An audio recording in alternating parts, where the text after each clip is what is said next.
Bismillahirrahmanirrahim. Memperhatikan Al-Quran itu sangat kemuliaannya buat kita. Semakin banyak perhatikan Al-Quran, semakin manfaatnya buat kita. Contoh, ayat Al-Kursi, satu ayat. Rasulullah SAW bersabda, "Man qara'a ayat Al-Kursi dubura kulli salatin laysa bainahu wa bainal jannati illa an yamut." Barang siapa yang membaca ayat Al-Kursi setiap habis salat fardu, tidak ada sesuatu yang mampu menghalanginya masuk surga.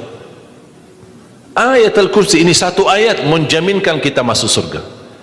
Kalau satu ayat menjaminkan kita masuk surga, gimana suratul Baqarah seluruhnya?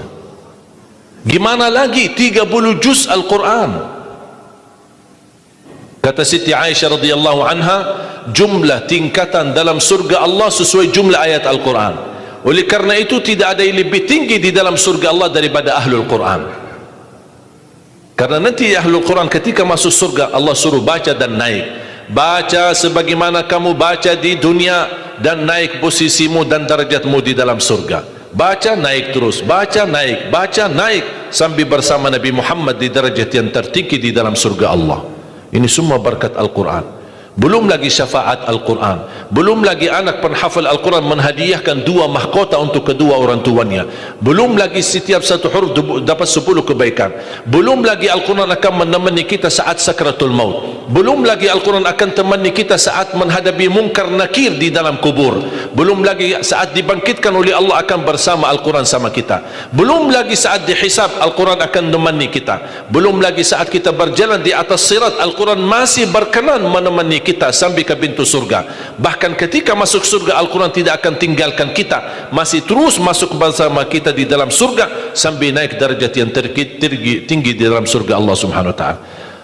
Kewajiban kita cuma satu, coba berapa panjang balasan Al-Quran sampai ke surga, tapi diminta cuma satu, berkenan menjadikan Al-Quran teman kita di dunia. Temanilah Al-Quran, akan Al-Quran berkenan temani kita sepanjang hayat, bahkan sepanjang perjalanan kita menuju surga.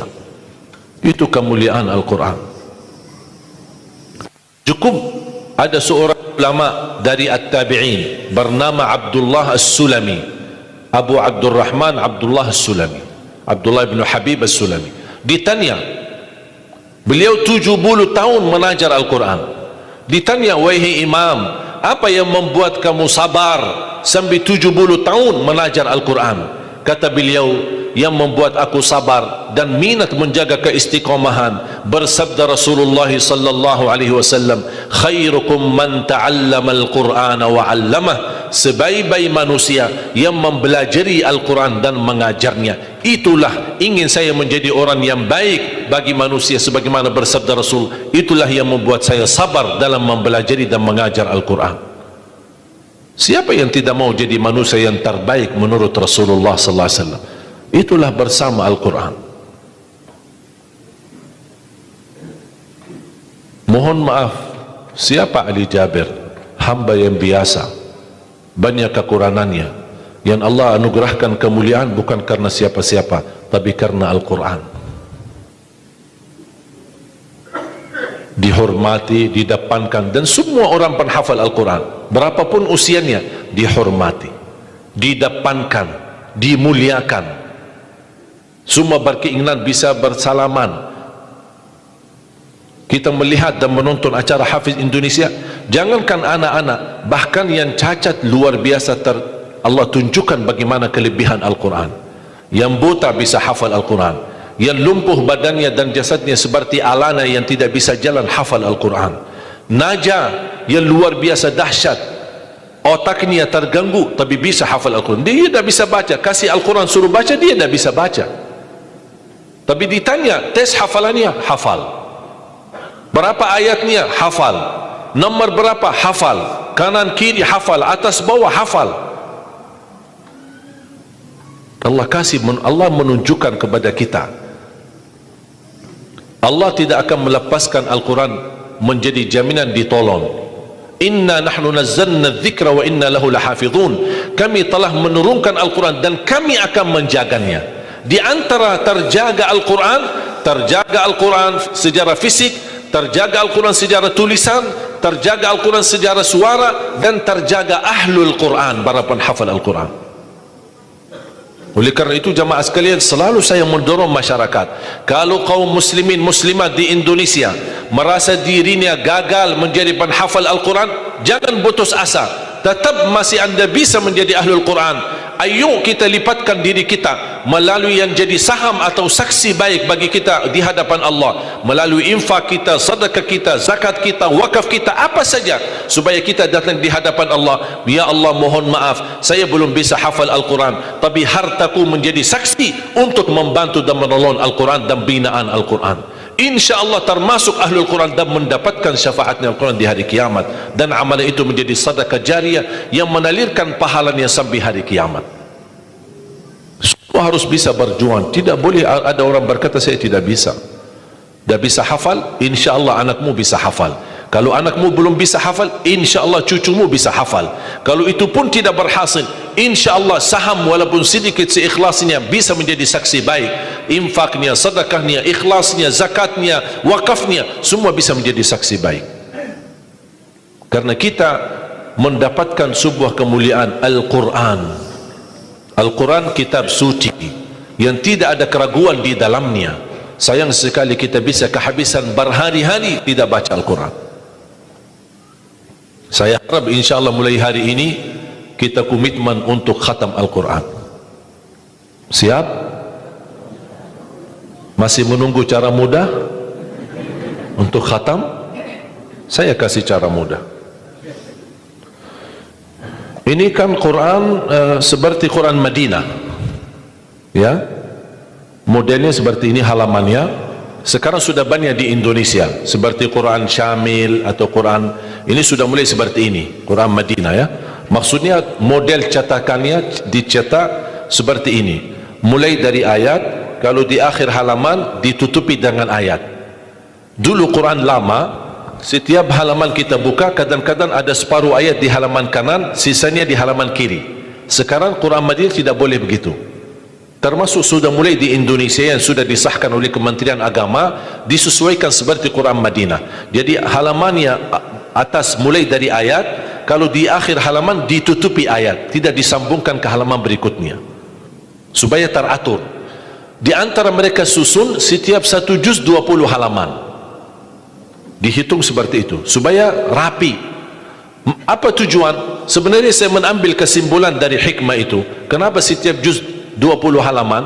Ternyata saya bisa bentuk cara mudah mengkhatam Al-Quran. Setiap waktu salat baca 4 halaman, 4 kali 5 waktu 20, sudah khatam 1 juz. Jadi kalau khatam tidak harus sekaligus. Jangan habis ceramah anda posisi iman yang mulai naik, semangatnya luar biasa, pulang ke rumah baca Al-Quran 1 juz, besoknya masih semangat baca 2 juz, 3 juz dan seterusnya. Begitu menurun semangat tidak baca 1 tahun. Tidak boleh terlalu semangat, tetap semangat tapi diatur semangatnya. Standar 1 juz, tidak usah berlebih-lebihan. Jaga 1 juz, sedikit demi sedikit, istiqamah lebih baik daripada banyak tapi terputus. Dan itu bersabda Rasulullah SAW, khairul amali adwamahu wa inqal, sebaik-baik amal sedikit tetapi istiqamah daripada banyak tapi terputus. Makanya setiap waktu salat baca 4 halaman, 4 kali 5 sudah 20. Kira-kira cocok? Hah? Siap bu? Mau fikir dulu ya? Kira-kira mau nggak lebih mudah lagi? Masih mau lebih mudah lagi ya? Insya Allah masih ada, jangan khawatir, masih ada. Sebelum salat baca 2 halaman, habis salat baca lagi 2 halaman. Gimana kira-kira cocok? 2 halaman sebelum salat. Kalau 4 halaman sekaligus terlalu berat, tak apa-apa, bagi 2 halaman sebelum salat, 2 halaman sesudah salat. Jadi berapa? 4 dikali 5 waktu berapa jadi? 20, sudah khatam 1 juz.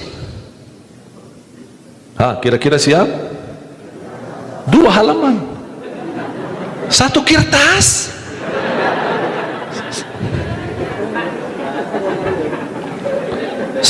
Satu lembar ya.